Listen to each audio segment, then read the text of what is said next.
mùa xuân sang mẹ tôi già thêm một tuổi. Mỗi mùa xuân sang ngày tôi xa mẹ càng gần. Dù biết như thế tôi vẫn phải tin mẹ đang còn trẻ. Mỗi mùa xuân về mẹ thêm tuổi mới, mỗi mùa xuân mới con mừng tuổi mẹ.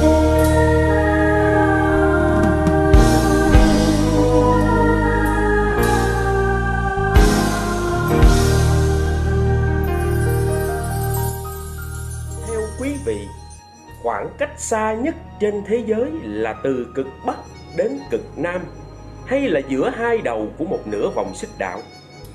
Theo tôi nghĩ thì khoảng cách mà xa nhất đó chính là giữa cha mẹ già truyền thống và con cái hiện đại. Cha mẹ và chúng ta, một bên thì không ngừng lớn lên, một bên thì không ngừng già đi. Khoảng cách giữa hai bên, từ cái lối sống, mối quan hệ cá nhân đến tầm nhìn, càng ngày nó càng bị cách xa. Tôi có một người bạn, mỗi lần đến kỳ nghỉ lễ về quê, chắc ở đó lâu lắm là được một tuần. Ngày thứ nhất, thứ hai, anh ta còn vui vẻ với cha mẹ. Ngày thứ ba, thứ tư bắt đầu xuất hiện mâu thuẫn. Ngày thứ năm trở đi, anh ta chán ngán đến nỗi là chỉ muốn lên đường về thành phố sớm. Tình trạng này rất thường thấy ở nhiều bạn trẻ. Xa quê thì nhớ nhà, về nhà nghe bố mẹ mắng lại muốn bỏ đi ngay. Nhưng bạn nên nhớ, sau này khi bố mẹ già yếu, đến lúc đó bạn sẽ phải hối hận vì không cố gắng dành cho họ nhiều thời gian hơn nữa.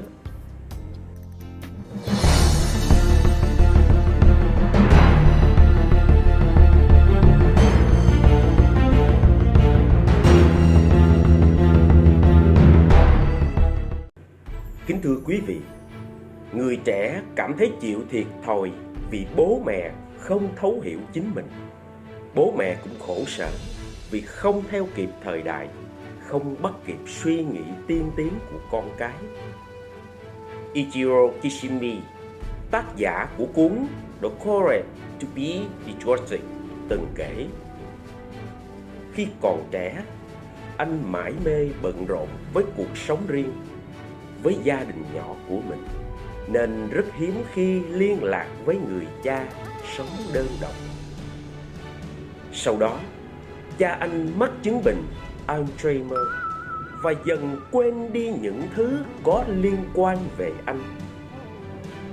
Kishimi Ichiro phải chăm sóc cha mình, và cuộc sống của anh cũng trở nên khác biệt từ đó. Trong quá trình mà chăm sóc bố, anh nhận ra những khó khăn của bản thân cũng như là của bố mình. Thế nên anh đã tự đặt ra những câu hỏi như: cha mẹ lớn lên cùng ta nhưng rồi cũng sẽ già, vậy ta có thể làm được gì cho họ? Làm thế nào để cải thiện mối quan hệ với cha mẹ? Làm sao để chuẩn bị một tâm lý cởi mở cùng đồng hành với cha mẹ, chấp nhận cha mẹ đã già? Là người bình thường, chúng ta không có năng lực phi thường để chống lại sinh lão bệnh tử.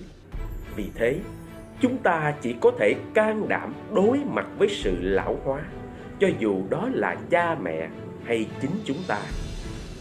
Dũng cảm đối mặt với tuổi già chính là dũng khí để điều chỉnh thái độ sống khi con người ta thực sự trưởng thành, mới có thể gánh vác trách nhiệm chăm sóc cho người khác.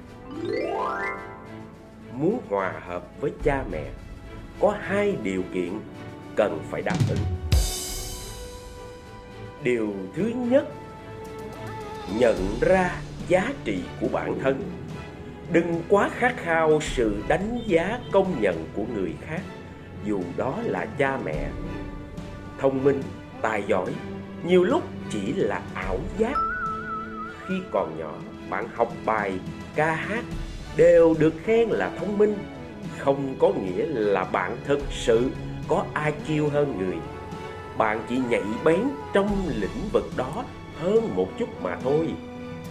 Nhiều bậc cha mẹ dựa vào điểm số để đánh giá con cái. Đến khi con cái đi làm thì lại đánh giá dựa trên tiền lương, vị trí, chức vụ. Như vậy, trong vô hình đã gây một áp lực rất lớn lên đôi vai của họ. Thậm chí, có những người con gái vì chưa kết hôn nên bị đánh giá là kẻ thất bại. Điều này thực sự là rất bất công. Ví dụ điển hình như trường hợp của cô học viên của tôi. Lúc đầu, cô ấy rất quan tâm đến ý kiến của cha mẹ. Nhưng dần dần, khi phát hiện họ đang sống trong cái môi trường nó khác nhau, không thể hiểu lẫn nhau, thì cô ấy cảm thấy đó là cái điều bình thường. Bởi vì không quá kỳ vọng, nên cô ấy đã không còn thất vọng nhiều như lúc trước. Mỗi lần về nhà, cô ấy vẫn hiếu kính cha mẹ, cụ thể như tặng quà, xoa bóp, trò chuyện với cha mẹ như cũ. Và cô ấy thấy vui vẻ vì cái điều đó. Có đôi lúc, thay đổi tư duy sẽ khiến bạn tìm ra cách thích hợp nhất để sống hòa hợp với những người bất đồng quan điểm với mình, kể cả cha mẹ. Điều thứ hai, hiểu rằng cha mẹ không thể sống để thỏa mãn lý tưởng và yêu cầu của con cái. Mỗi người đều sẽ có một quan điểm khác nhau. Nếu chúng ta có thể nhường nhịn cha mẹ một chút, vậy nên hãy sớm thực hiện. Chấp nhận và tôn trọng ý kiến của cha mẹ, đồng thời hạn chế tối đa mâu thuẫn và bất hòa trong gia đình. Trường hợp như tôi, cha mẹ đã ngoài 70, 80. Các cụ đã trải qua nhiều cung bậc cảm xúc biến cố trong thời gian dài của cuộc sống. Hiện tại, các cụ thích sống hoài niệm và kể lể cho con cháu về những cái đúc kết kinh nghiệm của mình. Tất nhiên, bối cảnh sống mỗi thời điểm mỗi khác và quan điểm góc nhìn của mỗi người cũng sẽ khác nhau. Có thể tôi trong thời điểm cuộc sống của mình có nhiều cơ hội tiếp xúc với những kiến thức rộng mở hơn. Chính vì vậy, giữa tôi và cha mẹ sẽ luôn có những ý kiến trái chiều nhau về một cái vấn đề nào đó. Đôi khi, các cụ lại tin vào lời của các thánh chém gió ở trên mạng xã hội hơn là ý kiến của tôi. Dù đó là cái ý kiến kinh nghiệm mà tôi đã đúc kết từ nhiều nguồn thông tin thu thập. Nhưng mỗi lần xảy ra tranh luận, tôi đều chịu phần nhường nhịn thua thiệt và chọn cách im lặng. Đơn giản chỉ vì một câu hỏi: tôi sẽ được gì nếu cố gắng giành phần thắng với cha mẹ mình, mà trong lòng thì bất an và hòa khí gia đình thì nó quá căng thẳng. Bạn có bao giờ cảm thấy bực bội khi cha mẹ không ngừng nhắc nhở là phải nhớ mang theo cái áo mưa khi đi ra ngoài hay không? Tôi sẽ giải thích để bạn hiểu rõ điều này. Ở ngoài xã hội, bạn có thể đang ở một cương vị chức vụ cao to gì đó, nhưng trong mắt cha mẹ, bạn vẫn là những đứa trẻ lên ba cần sự chăm sóc. Suy nghĩ ấy xuất phát từ đâu? Từ tấm lòng thương yêu vô bờ bến của cha mẹ dành cho con cái. Ông bà ta có câu: hùm dữ còn không nỡ ăn thịt con. Tôi từng rất ngưỡng mộ một anh bạn 50 tuổi đang là giáo sư đại học. Mỗi lần anh ấy đi dạy, người mẹ cao tuổi đều cố đuổi theo phía sau, đưa thêm cái áo khoác vì sợ anh ấy bị lạnh. Ở độ tuổi đó, vẫn còn cha mẹ chăm sóc, quả là một điều hạnh phúc. Khi cha mẹ càng lớn tuổi, họ sẽ mắc nhiều chứng bệnh. Nếu ngay cả việc lãng tai và hay quên của họ chúng ta cũng không thể bao dung, thì làm sao có thể cảm nhận được sự yêu thương của cha mẹ? Làm sao để báo hiếu công ơn của họ? Thế nên hãy học cách đồng hành cùng cha mẹ, thấu hiểu cho họ, đồng thời cũng giải thích cho họ những điều mà họ chưa hiểu. Tôn trọng và chấp nhận, yêu thương và bao dung là cách để bạn khiến cuộc đời này trở nên tích cực hơn. Có bao giờ bạn từng phàn nàn vì phải hy sinh sự nghiệp và thời gian để chăm sóc cha mẹ? Khoảng thời gian đó khiến bạn khó thở, bồn chồn và chán nản. Nhưng sau này bạn nhận ra, nếu để những cảm xúc tiêu cực đó quấy nhiễu cái tâm trí của bạn, bạn sẽ phải hối hận cả đời. Bởi vì dù bạn có làm việc chăm chỉ đến đâu đi nữa, cha mẹ vẫn không ngừng già đi.